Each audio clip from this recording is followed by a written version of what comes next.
नमस्कार,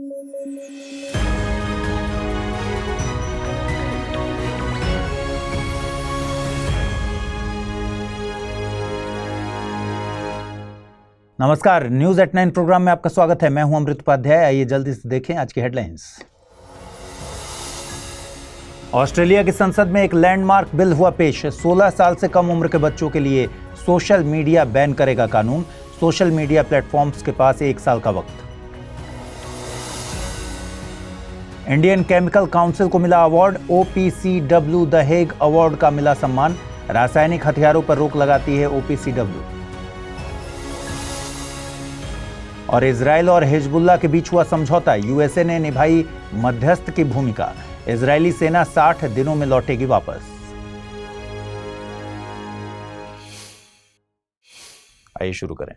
ऑस्ट्रेलिया की संसद में एक लैंडमार्क बिल पेश किया गया है। दरअसल ये बिल पारित होने के बाद दुनिया का पहला कानून बनेगा जो 16 या उससे कम उम्र के बच्चों के लिए सोशल मीडिया यूज करने पर प्रतिबंध लगाएगा।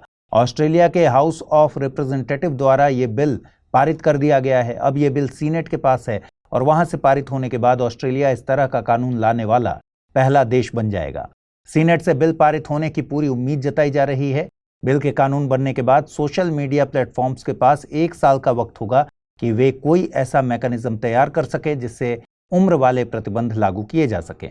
हर बिल की तरह इस बिल की भी आलोचना की जा रही है। आलोचकों का कहना है कि यह बिल बच्चों को आइसोलेट कर देगा, साथ ही बच्चे सोशल मीडिया के सकारात्मक प्रभाव से वंचित हो जाएंगे। कुछ आलोचकों का यह भी मानना है कि जब बच्चों को सोशल मीडिया यूज करने पर प्रतिबंध लगाया जाएगा तो वे डार्क वेब की तरफ भी जा सकते हैं। दरअसल डार्क वेब में इंटरनेट पर की जाने वाली गतिविधियों को बेहद प्राइवेट और अज्ञात रखा जाता है, तो इसका यूज उन सारी एक्टिविटीज के लिए किया जाता है जिन्हें पब्लिक आईज से दूर रखना होता है, फिर चाहे ये एक्टिविटीज लीगल हों या फिर इलीगल हों। ऑस्ट्रेलिया सरकार के मुताबिक सोशल मीडिया बच्चों को सामाजिक तौर पर नुकसान पहुंचा रहा है। बच्चे रियल फ्रेंड्स और रियल एक्सपीरियंस से दूर होते जा रहे हैं। साथ ही यंग जनरेशन की मेंटल और फिजिकल हेल्थ हमारे लिए सबसे जरूरी है। इस कानून के जरिए पेरेंट्स की भी मदद करने की कोशिश हो रही है। बच्चों को सोशल मीडिया पर मौजूद गैर जरूरी कंटेंट से दूर रखना आज के दौर में पेरेंटिंग की सबसे बड़ी चुनौती है। भारत की बात करें तो वर्तमान में भारत में सोशल मीडिया यूज करने के लिए कोई मिनिमम एज तय करने वाला कानून तो नहीं है, लेकिन कर्नाटक हाईकोर्ट ने अपने एक जजमेंट में सरकार से सोशल मीडिया के लिए मिनिमम एज तय करने की बात कही थी। साथ ही सरकार द्वारा सोशल मीडिया और OTT के लिए लाए गए नियमों में वीडियोज को 5 एज कैटेगरी में बांटने की भी बात कही गई है। देखिए, OTT शब्द से आप लगभग हर रोज रूबरू होते होंगे। इसका फुल फॉर्म होता है ओवर द टॉप। ये ऐसे डिजिटल प्लेटफॉर्म हैं जिन पर इंटरनेट के माध्यम से फिल्में, वेब सीरीज और अन्य वीडियो कंटेंट सीधे सीधे देखा जा सकता है, जैसे नेटफ्लिक्स, अमेजॉन प्राइम और हॉटस्टार। मिडिल ईस्ट में चल रहे विवाद में एक नया मोड़ देखने को मिला है। दरअसल इजराइल और हिजबुल्लाह के बीच सीज फायर यानी युद्ध विराम को लेकर एक समझौता किया गया। इस समझौते को कराने में मध्यस्थ की भूमिका यूएसए और फ्रांस ने निभाई है। इस समझौते से इजराइल और लेबनान की सीमा पर चल रहे विवाद को रोकने में मदद मिलेगी, जिसमें अभी तक हजारों लोगों की मौत हो चुकी है। समझौते के मुताबिक इजराइल 60 दिनों के भीतर अपनी सेना को वापस बुलाएगा और लेबनान इजराइल से लगी सीमा पर कंट्रोल लेगा, जिससे यह सुनिश्चित हो सके कि हिजबुल्लाह यहां पर अपनी अवसंरचना तैयार न कर सके। देखिए, सितंबर में इजराइल ने एयर स्ट्राइक करके हिजबुल्लाह के लीडर हसन नसरल्लाह को मार दिया था। इसके बाद से ही इजराइल और हिजबुल्लाह के बीच जंग जारी है। इस समझौते पर ईरान का भी कोई बयान सामने नहीं आया है। इस मामले में ईरान इसलिए अहम है क्योंकि हिजबुल्लाह को ईरान के एक्सिस ऑफ रेजिस्टेंस का हिस्सा बताया जाता है। ईरान इजराइल के साथ सीधे लड़ाई न लड़कर प्रॉक्सी वॉर का खेल खेलता है। इस एक्सिस ऑफ रेजिस्टेंस के केंद्र में है ईरान और हमास, हिजबुल्लाह और हौती जैसे विद्रोही समूह शामिल हैं। इन ग्रुप्स को ईरान सपोर्ट करता है और ये अलग अलग देशों में बैठकर इजराइल पर अटैक करते हैं। हमास फिलिस्तीन में, हिजबुल्लाह लेबनान में और हौती यमन में बैठकर इजराइल को निशाना बनाते हैं।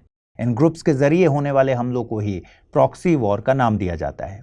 आपको बता दें कि लेबनान पश्चिम एशिया में भूमध्य सागर के पूर्वी तट पर स्थित एक छोटा सा देश है। लेबनान अपनी जमीनी सीमा 2 देशों के साथ साझा करता है, इजराइल और सीरिया। भूमध्य सागर इसके पश्चिम में स्थित है। वहीं साइप्रस के साथ ये मैरीटाइम बॉर्डर या जलीय सीमा साझा करता है। लेबनान की राजधानी बेरूत भूमध्य सागर के तट पर स्थित है। आप हिंदी माध्यम से आईएएस बनने का सपना देखते हैं तो क्या स्टडी IQ IAS हिंदी के प्रीलिम्स टू इंटरव्यू बैच यानी P2I बैच के बारे में जानते हैं? Study IQ IAS Hindi P2I batch के लिए लेकर आया है सुपर सक्सेस सेल, जिसका लाभ उठाते ही आप महज 26,999 रुपए में जुड़ जाएंगे इस बैच से। देखिए, P2I बैच में आपको 1000 घंटों से ज्यादा की live classes, 1-to-1 mentorship, SIP crash course, daily current affairs और CSAT क्लासेस आदि तो मिलती ही हैं। साथ ही सबसे बड़ी सुविधा के तौर पर आपको मिलती है प्रीलिम्स पास करने पर मेंस की तैयारी के लिए दिल्ली में निःशुल्क आवासीय सुविधा। तो बिना देर किए 25 नवंबर से मॉर्निंग में 8 बजे शुरू हो रहे बैच से जुड़ जाइए। बैच में एडमिशन लेने की आखिरी तारीख है 30 नवंबर। अमृत लाइव कोड का इस्तेमाल कीजिए और इस कार्यक्रम के साथ जुड़िए। और अगर कुछ कंफ्यूजन हो तो amrit@studiiq.com पर मुझे मेल कर दीजिए। Organisation for the prohibition of chemical weapons यानी OPCW का साल 2024 के लिए the Hague award Indian chemical council को दिया गया है। यह अवार्ड द हेग में आयोजित OPCW के 29वें सेशन में दिया गया। इस मौके पर वैश्विक केमिकल इंडस्ट्री के एक्सपर्ट्स मौजूद थे। साथ ही ये पहला मौका है जब इस अवार्ड के जरिए किसी केमिकल इंडस्ट्री बॉडी के प्रयासों को सराहा गया है। देखिए, केमिकल वेपन कन्वेंशन 1997 में लागू हुई थी। वर्तमान में 193 देश इसमें पक्षकार हैं। OPCW का सचिवालय द हेग में है और ये इस संधि को लागू कराने के लिए जिम्मेदार है। इसका मकसद दुनिया को रासायनिक हथियारों से मुक्त बनाना है। भारत इस संधि का हस्ताक्षरकर्ता देश है। भारत में NACWC यानी national authority chemical weapons convention इस संधि को लागू करने के लिए जिम्मेदार है। इसका गठन केमिकल वेपन्स कन्वेंशन एक्ट 2000 के जरिए किया गया था। साल 2013 में OPCW को रासायनिक हथियारों को खत्म करने के अपने प्रयासों के चलते नोबेल शांति पुरस्कार से नवाजा गया था। इस उपलब्धि की लेगेसी को सहेजने के लिए OPCW ने 2014 में द हेग के लोकल एडमिनिस्ट्रेशन सहयोग से OPCW द हेग अवार्ड की स्थापना की। यह पुरस्कार उन व्यक्तियों और संगठनों को मान्यता देता है जो केमिकल वेपन कन्वेंशन के लक्ष्यों को आगे बढ़ाने में महत्वपूर्ण भूमिका निभाते हैं। ICC भारतीय रासायनिक उद्योग के 80% से ज्यादा का प्रतिनिधित्व करती है।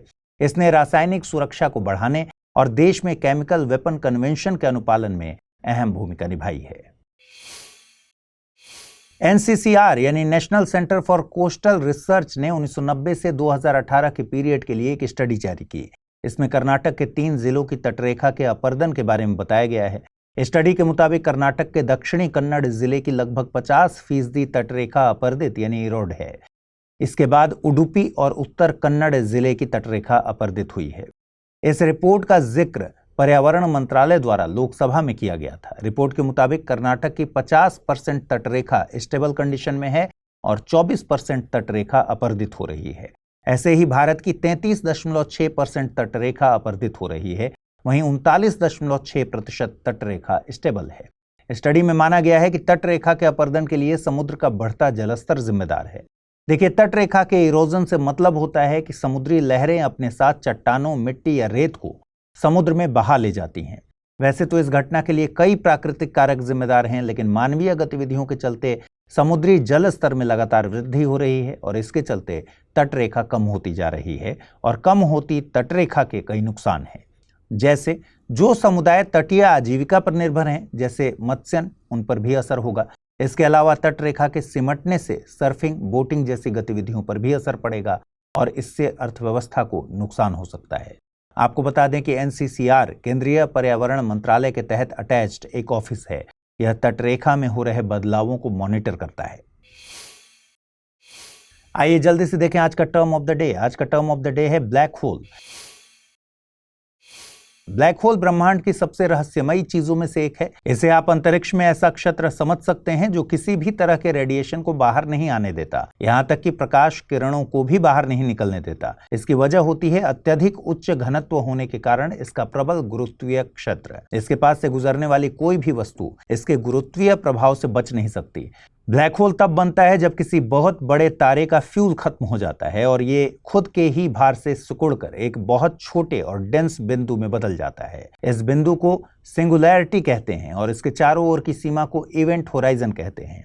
जहां से कुछ भी वापस नहीं लौट सकता। 2019 में वैज्ञानिकों ने पहली बार एक ब्लैक होल की तस्वीर ली, जिसमें इसके चारों ओर गैस और धूल की चमकती हुई अंगूठी जैसी संरचना दिखाई दी। कुछ सिद्धांत ये भी मानते हैं कि ब्लैक होल वर्म होल यानी ब्रह्मांड के दूसरे हिस्सों में जाने का रास्ता हो सकते हैं, लेकिन ये अभी कल्पना मात्र है।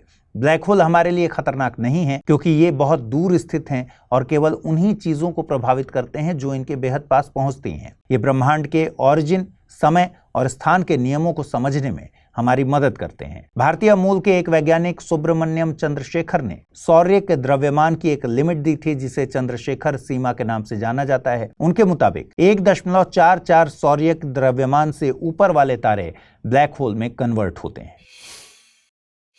आइए देखें आज के रैपिड न्यूज में क्या है खास। काजीरंगा राष्ट्रीय उद्यान और बाघ अभयारण्य में 12वें अंतर्राष्ट्रीय पर्यटन मार्ट का आयोजन किया गया। यह कार्यक्रम 29 नवंबर तक चलेगा। यह एक वार्षिक कार्यक्रम है जिसका आयोजन भारत सरकार के पर्यटन मंत्रालय द्वारा किया जाता है और ये मंत्रालय की ट्रैवल फॉर लाइफ पहल के तहत पर्यटन को बढ़ावा देने पर केंद्रित है। इसका मकसद उत्तर पूर्वी क्षेत्र की पर्यटन क्षमता को घरेलू और अंतर्राष्ट्रीय पर्यटकों के सामने प्रस्तुत करना है। यह कार्यक्रम असम, अरुणाचल प्रदेश, मणिपुर, मेघालय, मिजोरम, नागालैंड, त्रिपुरा और सिक्किम के पर्यटन व्यवसायों और उद्यमियों के लिए एक मंच प्रदान करता है। साथ ही टिकाऊ और समावेशी पर्यटन के प्रति भारत की प्रतिबद्धता को भी मजबूत करने के लिए प्रेरित करता है। श्रीलंका ने हिंद महासागर क्षेत्र में ब्लू इकोनॉमी की संभावनाओं पर एक सम्मेलन वॉइस श्रीलंका 2024 आयोजित किया है। इस सम्मेलन में 40 देशों के 200 से अधिक हितधारक शामिल होंगे। इस सम्मेलन का आयोजन श्रीलंका के निर्यात विकास बोर्ड द्वारा किया जा रहा है। इसके अलावा यह सम्मेलन भारत और श्रीलंका के बीच बढ़ते व्यापार और नेबरहुड फर्स्ट के लिहाज से भी महत्वपूर्ण है। भारत ने ऊर्जा, बंदरगाह, रेलवे आदि क्षेत्रों में श्रीलंका की मदद की है। साथ ही अंतर्राष्ट्रीय सोलर अलायंस के जरिए भारत द्वारा श्रीलंका की परियोजनाओं के लिए वित्तीय सहायता और क्षमता निर्माण में भी सहायता प्रदान की जा रही है। केंद्रीय महिला एवं बाल विकास मंत्री ने आज नई दिल्ली में बाल विवाह मुक्त भारत राष्ट्रीय अभियान की शुरुआत की। यह अभियान प्रधानमंत्री नरेंद्र मोदी द्वारा 2015 में शुरू किए गए बेटी बचाओ बेटी पढ़ाओ अभियान की सफलता से प्रेरित है। यह अभियान देश को बाल विवाह मुक्त बनाने का लक्ष्य रखता है, जिसमें शिक्षा, कौशल तथा उद्यमिता को बढ़ावा मिल सकेगा। इस अवसर पर बाल विवाह मुक्त भारत पोर्टल का भी उद्घाटन किया गया। यह ऑनलाइन प्लेटफॉर्म बाल विवाह की रोकथाम के खिलाफ जागरूकता बढ़ाने और बाल विवाह की घटनाओं को रिपोर्ट करने में मदद करेगा। AIMM यानी अटल इनोवेशन मिशन को जारी रखने की मंजूरी दी गई है। इस मिशन को 1 मार्च 2028 तक बढ़ाया गया है। इसका मकसद भारत के नवाचार और उद्यमिता तंत्र का विस्तार करना और मजबूती प्रदान करना है। यह रोजगार, नए प्रोडक्ट और सेवाओं के सृजन पर केंद्रित होगा। अटल इनोवेशन मिशन को 2016 में नीति आयोग द्वारा लॉन्च किया गया था। यह अटल टिंकरिंग लैब्स जैसे कार्यक्रमों के माध्यम से इनोवेशन को बढ़ावा देता है। आपको बता दें कि भारत ग्लोबल इनोवेशन इंडेक्स में 39वें स्थान पर है और भारत में दुनिया का तीसरा सबसे बड़ा स्टार्टअप इकोसिस्टम मौजूद है। केंद्रीय ग्रामीण विकास मंत्री शिवराज सिंह चौहान ने जेंडर बेस्ड वायलेंस के खिलाफ राष्ट्रीय अभियान नई चेतना पहल बदलाव की के तीसरे संस्करण का शुभारंभ किया। इस अभियान का मकसद जेंडर बेस्ड वायलेंस के प्रति जागरूकता बढ़ाना, हिंसा के खिलाफ आवाज उठाना और ऐसी परिस्थितियों से निपटने के लिए स्थानीय संस्थाओं को मजबूत बनाना है। इसके अलावा उन्होंने 13 राज्यों में 227 नए GRC यानी जेंडर रिसोर्स सेंटर का उद्घाटन किया। यह सेंटर पीड़ितों को घटनाओं की रिपोर्ट करने, सूचना प्राप्त करने और कानूनी सहायता प्राप्त करने के लिए सुरक्षित स्थान प्रदान करते हैं। आइए अब जल्दी से देखें आज के बुलेटिन पर आधारित सवाल। पहला सवाल है, अटल इनोवेशन मिशन किस संस्था के द्वारा लॉन्च किया गया था? नीति आयोग, नेस्कॉम, इसरो या फिर इंडियन इंस्टीट्यूट ऑफ साइंस। अगला सवाल है, निम्नलिखित में से कौन से देश या क्षेत्र लेबनान के साथ सीमा साझा करते हैं? इजराइल, सीरिया, भूमध्य सागर। सही विकल्प का चुनाव करना है, केवल 1, केवल 2, सभी 3, उपर्युक्त में से कोई नहीं। आइए देखें पिछले बुलेटिन में मैंने आपसे क्या सवाल पूछे थे, इनके सही जवाब क्या हैं। पहला सवाल था, निम्नलिखित कथनों पर विचार कीजिए। संविधान दिवस हर साल 26 नवंबर को मनाया जाता है। 26 नवंबर 1949 को भारतीय संविधान लागू हुआ था। उपर्युक्त में से सही कथन या कथनों का चुनाव करना है, केवल 1, केवल 2, 1 और 2 दोनों, न तो 1 न ही 2। सही जवाब है विकल्प ए यानी केवल पहला कथन सही है। 26 नवंबर 1949 को भारतीय संविधान लागू नहीं बल्कि अपनाया गया था। अगला प्रश्न था, भारत के सहयोग से एक zero carbon city Gelephu mindfulness city को किस देश में तैयार किया जा रहा है? नेपाल, भूटान, बांग्लादेश या फिर म्यांमार। सही जवाब है भूटान यानी विकल्प बी। तो आज इस बुलेटिन में इतना ही। कल रात 9 बजे आपसे फिर से मुलाकात होगी। ख्याल रखिए, ठीक से पढ़ाई कीजिए। अगर आप इस बुलेटिन की PDF हासिल करना चाहते हैं, अमृत उपाध्याय 007 टेलीग्राम चैनल है जिस पर इसकी PDF रोजाना मिलती है। और आज जो सवाल मैंने पूछे हैं उनके सही जवाब भी कमेंट सेक्शन में जरूर दीजिएगा। नमस्कार।